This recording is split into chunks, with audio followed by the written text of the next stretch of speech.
ជាបឋមខ្ញុំកណ្ណាសូមនមស្ការសូមចរានពរញាតិញោមពុទ្ធបរិស័ទទាំងអស់គ្នា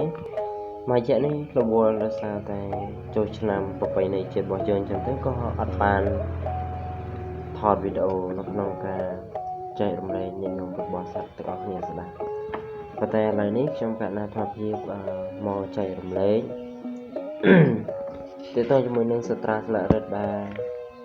និយាយអំពីព្រះសម្មាសម្ពុទ្ធផ្ចេញនៅមេរៀនធិរាជជាបន្តទៅទៀតអញ្ចឹងសូមញាតិញោមពុទ្ធបរិស័ទទាំងអស់គ្នាស្ដាប់ដូចតទៅនេះនាងរាគាឮហើយឆ្លើយថាអោនាងឲ្យរីចៅសុភាសិទ្ធាតរាជកុមារអញគិតស្មានថាជាកើតនេះជាមិនដឹងជាឈ្មោះទេនាងថាអោដំកល់សោតយល់ហាក់ដោយពុទ្ធាកិតយល់អញហើយខ្លាចថាកិតនឹងស្រឡាញ់អញមិនដឹងជាកិតយល់អញហើយកិតក្មេតែដៀលអញវិញនាងអើយអញខ្មាស់កិតអញមករកនាងជាប្អូននាងតណ្ហាឮហើយឆ្លើយថាមែនដដែលអញមើលទៅអ្នកបងយល់ហាក់ចាស់កុំចាស់ចំណាស់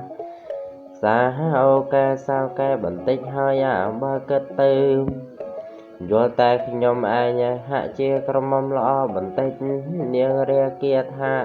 បើដូច្នោះនាងទៅមើលនាងតណ្ហាប្រដាប់កាយគេក្រៃចូលជារេរឹមនំអស់បរិវារចូលទៅធ្វើរឹមអាមរឹមអួយទង្វើស្រែកហៅពោធិសត្វថាវើយអ្នកសិទ្ធិធាតសង្សារប្អូនវើយដើមនៅតែធ្វើមិនចុះមកទទួលប្អូនផលអ្នកអោស្លាប់កាយយល់ដែលអ្នកបានអង្គុយលើរន្ធបល្ល័ង្កមាញ់កៅភ្លេងប្អូនហើយអ្នកក៏ពោធិសត្វស្ដាប់ពាក្យកូនហើយឆ្លើយថាយើងបាមាញ់តាអញមិនដេញទៅហើយឥឡូវនេះវាមកកំបាប់កំណាចវាមកពីណាវិញទៀត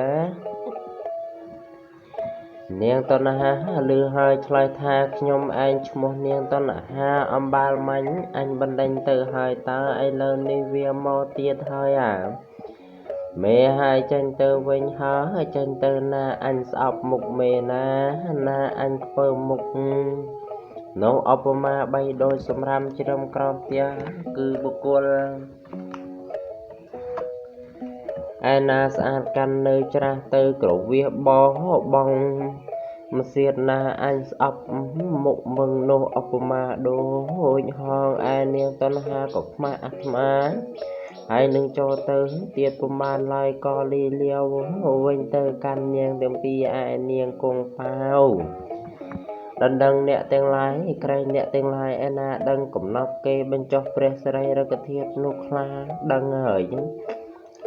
រីអង្គមហាជនផងទាំងឡាយលើហើយឆ្លើយថាបបិទ្ធអ្នកប្រាជ្ញអើយអស់យើងទាំងនេះសឹងកូន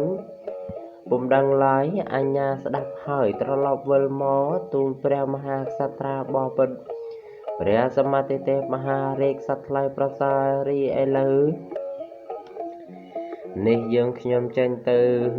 ប៉ាហូកងដឹងរនោះជួបជា7ថ្ងៃហើយឥតអ្នកឯណាមួយនឹងឆ្លើយថាដឹងស្ថានកំណត់គេបញ្ចុះព្រះសិរីរកធាតុនោះឡើយមហាក្សត្រស្ដាប់ហើយរែងជាព្រួយព្រះរាជហឫទ័យមានមន្ត្រីមួយមានប្រាជ្ញាឆ្លើយឡើងវិញថាបបិទ្ធព្រះសម្មាទិទេពមហាក្សត្រថ្លៃប្រសើរគេក្នុងស្រុកបាលលទ្ធបុត្រនោះក៏ថាមិនមានអ្នកទាំងឡាយឯណាដឹងសមាទានធ្វើឡើយក៏ព្រះអង្គមិនអោយអញ្ញាយកគង់ទៅប៉ាវឯស្រុកក្រៅលំនៅជនបទឯទៀតក្រែងមានអ្នកចាស់ព្រឹត្តិចាររិទ្ធីអំពីបុរាណឯណាបានដឹងនោះហងទៅមហាក្សត្រាធិរាជស្ដេចឲ្យទៅ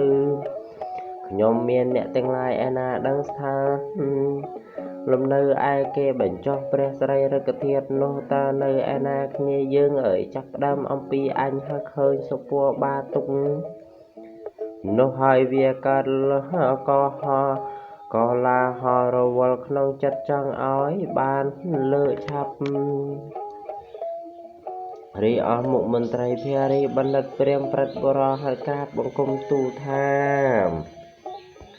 បោពេលព្រះសមត្ថទេពមហាក្សត្រថ្លៃប្រសារីព្រះអង្គនឹងព្រួយអ្វីព្រះរាជហឫទ័យ